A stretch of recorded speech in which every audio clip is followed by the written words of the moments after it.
بسم الله الرحمن الرحيم. الحمد لله رب العالمين، والصلاة والسلام على خاتم الأنبياء والمرسلين سيدنا محمد وعلى آله وأصحابه أجمعين. أما بعد، د تعلیم الاسلام رادیو محترم اوریدونکو، السلام علیکم ورحمت الله وبرکاتہ. الله تعالی مروغ جوړ او خوشحاله لرا. تخبرونی دا برخه له نیکمرغي کورنۍ سره متعلق ده. هیله لرم چې تر پای را سره مل اوسئ. د اسلام د ابتدایي ورځو خبر ده. د یو صحابي له یو يهودي سره بحث و مباحثه سوه. خبرې په مختلفو موضوعاتو کېدلې، تر دې چې خبرې تر کورنۍ ژوند پورې راورسېدلې. د یو د بل په ژوند باندې خبرې اوږدې سوې. د یهودیانو د ژوند تېرولو په طریقه باندې د صحابي له طرفه نیوکې وسولې. یهودي چې هر کله لاجوابه سول، نو ډېر په قهر سره یې وویل، دا د تاسې څنګه نبي ده چې تاسې ته د قضای حاجت دپاره د کښېناستلو طریقې درښیي؟ آیا دا هم د ښودلو خبرې دي؟ په دې باندې مسلمان ډېر په فخر سره جواب ورکړل چې هو، زموږ نبي موږ ته د هر شي طریقه او سلیقه راښیي. هغو موږ ته تعلیم راکړی چې استنجا باید څنګه وسي، په څه ډول کښېناستل سي، په کوم لاس پاکي او طهارت وکړل سي. هغو د قبلې طرف ته له بولو او حاجت کولو نه منع کړي یو، او په راسته او ښي لاس باندې له استنجا کولو نه هم منع کړي یو. په خوشایو، هډوکو، کاغذ او د خوراک او چشاک په شیانو باندې له استنجا کولو نه منع کړي یو. قصه مختصر ده چې مسلمان په دې خبره باندې فخر ظاهره کړل چې زموږ د نبی صلی الله علیه وسلم د ژوند له تېرولو سره متعلق موږ ته ټولې خبرې، د کورني ژوند تېرولو طریقې، د خبرو آداب، د خرڅلا او اخیستلا احکامات، او د راکړې او ورکړې ټول اصول را ښودلي دي. زموږ خپل تهذیب او ثقافت ده. کومه داسې شعبه ده چې له هغې سره متعلق د شریعت له طرفه زموږ رهنمایي نه ده سوې. د دې مطلب دا ده چې اسلام یو مکمل د ژوند ضابطه ده.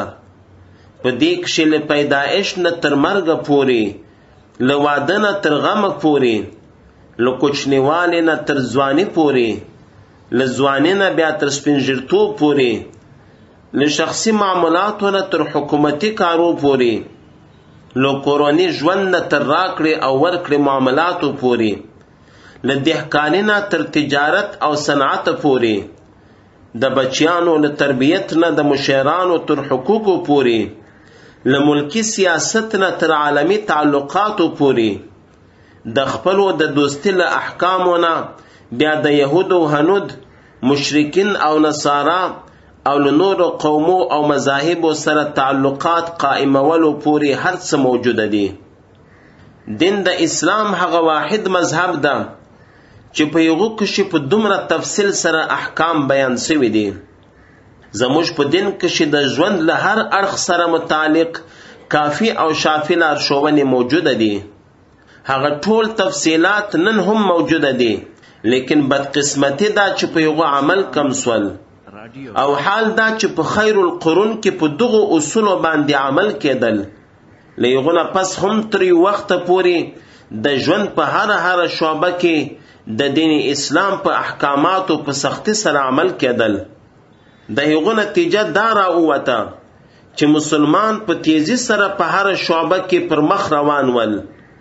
د دوهم خلیفه حضرت عمر فاروق رضی الله تعالی عنہ د خلافت په دور کې انسان د حیوانانو حقوق هم مراعاتېدل. په یو موقع کې حضرت عمر رضی الله تعالی عنہ فرمایل چې که د فرات د دریاب په غاړه د اوزې بچی هم له تندې نه مړ سول، د هغو ذمهواره هم زه یم. د حضرت عمر ابن عبدالعزیز رحمت الله علیه د حکومت په دور کې هر کس خوشحاله او اوسا ژوند کول. د صدقاتو د قبلولو د پاره به څوک نه پیدا کېدل. د اسلام په زرینو اصولو باندې د عمل نتیجه وه چې مسلمانانو به چې هر طرف ته مخ کړل، فتح او کامیابی به د دوی قدمونه مچول.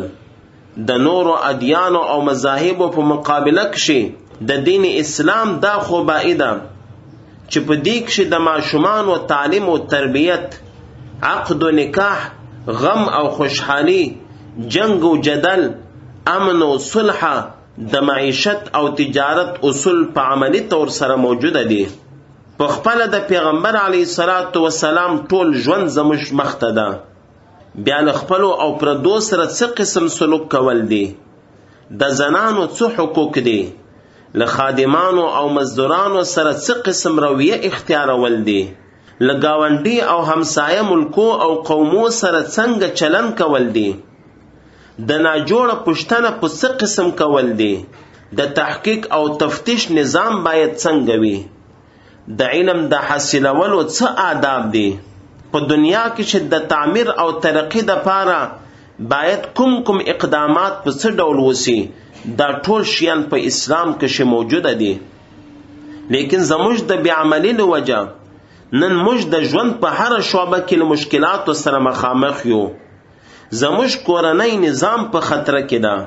له سیاسی نظام نه راونیسه بیا د کور تر نظام پورې ډیر فکر او غور چې موږ ورته وکړو چې په ولایتونو، ولسوالیو، شارو، کلیو کښې او خاندانو کې حتی تر خاوند او میرمنې پورې اختلافات موجوده دي. په وړو مسئلو باندې جنگونه دي. په مور و پلار او اولاد کې اتفاق او اتحاد نشته. دا ځکه چې ماشومانو ته د شریعت په مطابق تعلیم او تربیه نه ورکوله کیږي. اصل اصلاح د فرد وي. د فرد په اصلاح سره د کور اصلاح کیږي، او د کور په اصلاح د خاندان، او د خاندان په اصلاح د قبیله او کلی، او د دې په اصلاح سره د شار، او د شار په اصلاح سره د ولایتو، او د ولایتو په اصلاح سره د ټول ملک اصلاح کیږي. او بیا د دې په برکت سره یو دیندار او پاکیزه معاشره رامنځته سي.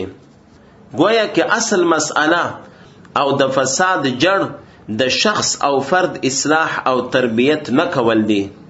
د دې بهترینه طریقه دا ده چې د ماشومانو بهترین تربیت وسی. دین د اسلام یو مکمل د ژوند نظام ده. کوم خلق چې په دین باندې عمل کوي د هغو ژوند همیشه متوازنه او له ظلم و ستم نه پاک وي. له افراط و تفریط، کمی و بیشنه لري د اعتدال په لار وي چې په هغو کې الله جل جلاله خیر ایښی ده. رسول الله صلی الله علیه وسلم چې د الله تعالی له طرفه لکم حق او هدایت سره دی دنیا ته تشریف راوړل، په هغو کې تر ټولو مخکې او اولنی شی د ایمان او توحید دعوت ول. بیا به چې کومو خلقو د علیه السلام دغه دعوت قبول کړل، نو هغو ته به علیه السلام د عملی ژوند تیرولو د پاره هدایات ورکول. د علیه السلام دغه هدایات په بنیادی طور سره په دو حصو تقسیمیږي. یو هغه چې د کوم تعلق په بندگانو باندې د الله تعالی له حقوقو سره ده. په دې کې علیه السلام دا وښودل چې په بندگانو د الله تعالی څه حقوق دي، او په دې باب کې د څه فرائض دي، او د حقوقو او فرائضو د ادایګۍ دپاره دوی ته څه کول پکار دي. دوهمه حصه د تعلیم هغه ده چې د کومې تعلق له حقوق العباد سره ده. په دې کې دا ښودل سوي دي چې په بندگانو کې یو په بل او د عام مخلوقات څه حقوق دي، او په دې باب کې د الله تعالی څه احکامات دي. د الله محبوب صلی الله علیه وسلم په خپل مبارک ژوند کې دواړه قسمه حقوق ادا کړل او امت ته یې ورښکاره کړل.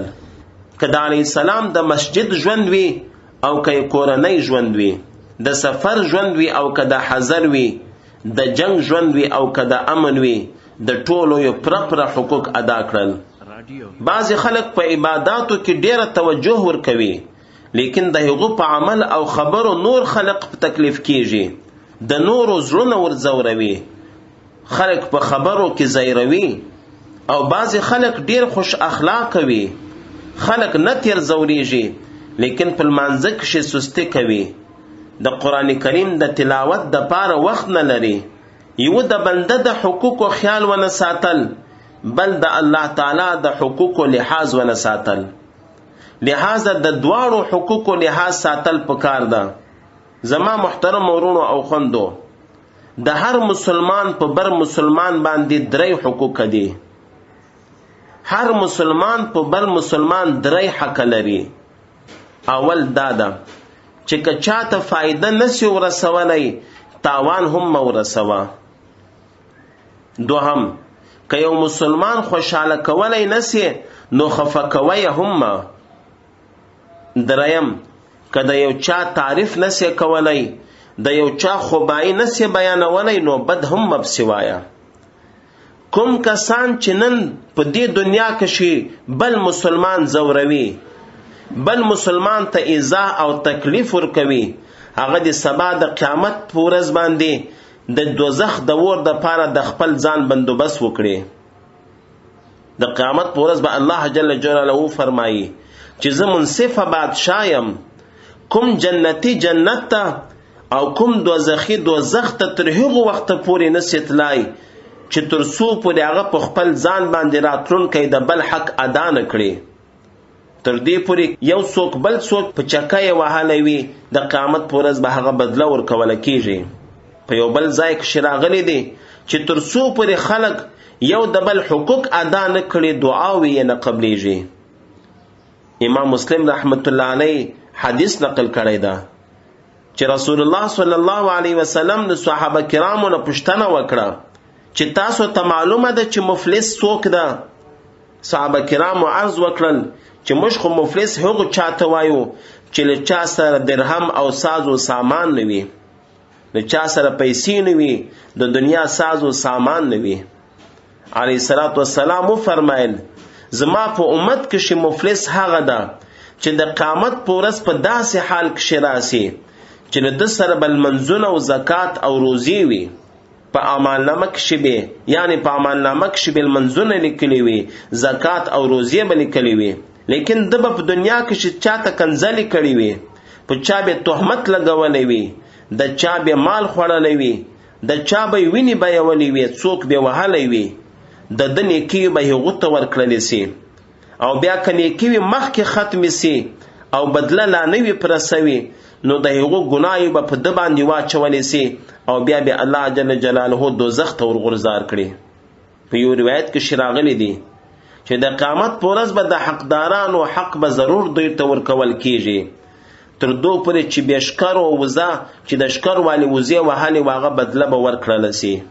په یو روایت کې راغلی دی چې د چا په ذمه باندې د هغو د ورور عزت یا مال یا کوم حق باندې وي نو هغه د هغې ورځې له راتللو نه مخکې دا حق ادا کړي چې په کومه ورځ باندې به نه دینار وي، نه به درهم وي، نه به مال او دولت وي. کله د سره نیک اعمال وي د ده نیک اعمال به د هغو حیثیت ته ورکړل سي چې څومره تجاوز او زیاتوالی کړی وو، او که نیکیانې نه وي او ختمې سولې نو بیا به د غومره ګناه وي ده ته ورکولی کېږي. امام غزالی رحمت الله علیه فرمایلی دی چې یو کس به د قیامت په ورځ باندې راشي، ده ته به صحیفه او عملنامه په لاس کې ورکړله شي، دی به وویني چې هغه له معاصي او ګناهو نه ډکه ده. عرض به وکړي چې ما ته ډېره ښه معلومه ده چې ما داسې قسم ګناوې نه دي کړي. ده ته به وویل سي چې دا د تا د مخالفینو او دشمنانو ګناوې دي چې د چا تا غیبت کړی وو، څوک د معمولی او حقیره او ذلیله بللی وو او خپل ځان د لوړ بللی وو، معاملات او کاروبار کښې، په خبرو کښې، په درس کښې او په نورو معاملاتو کښې د په دوی باندې ظلم کړی ولو. امام قشیری رحمت الله علیه د الله تعالی دغه نومان المقسط الجامع په شرع کې لیکلی دی که د یو چا په بل چا باندې یوه پیسه باندې وي، که د هغو اعمال د اویاو انبیاو د اعمال په برابر وي، بیا به هم د جنت ته تر هغو وخته پورې ولاړ نسی چې تر څو پورې هغه یوه پیسه د بل مسلمان ادا نه کړي.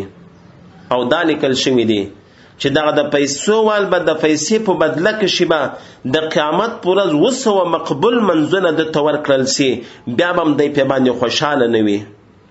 زما محترم ورونو او خوندو، له مرګ نه پس د انسان 5 حصې کېږي. د انسان یوه حصه روح ده، هغه به ملک الموت د مرګ ملائکه له ځان سره وسی. دوهم د انسان بدن ده، هغه به د چینجو خوراک سي. دریم د ده مال ده چې وارثان به وسی. څلورم د ده هډوکي دي چې د خاورو خوراک به وګرځي، له خاورو سره به خاورې سي. پنځم د ده نیکي دي چې هغه به حقداران تیر وسی. لہذا حسرت او افسوس د په هغو انسان باندې چې د قیامت په ورځ د نیکیو انبار راوړي، لیکن د بې احتیاطي او حق تلفي په وجه باندې خپلې نیکي به بل ته ورکړي او د بل ګناه به په خپل سر واخلي او جهنم ته به ځي. لہذا د الله له حقوقو نه بعد د بندگانو حقوق معلومول هم ضروري دي چې تر څو په هغو باندې عمل وسی او په دنیا او آخرت دواړو جهانو کښې کامیابي نصیب سي، کنې د دنیا او د آخرت دواړو تباهي ده ورسره. الله جل جلاله دې موږ ته توفیق راکړي چې د الله او د الله د رسول د حقوقو ادا کړو په دنیا کښې، او د قیامت په ورځ زموږ په غاړه باندې د چا حق نه وي پاته. والسلام علیکم ورحمة الله وبرکاته.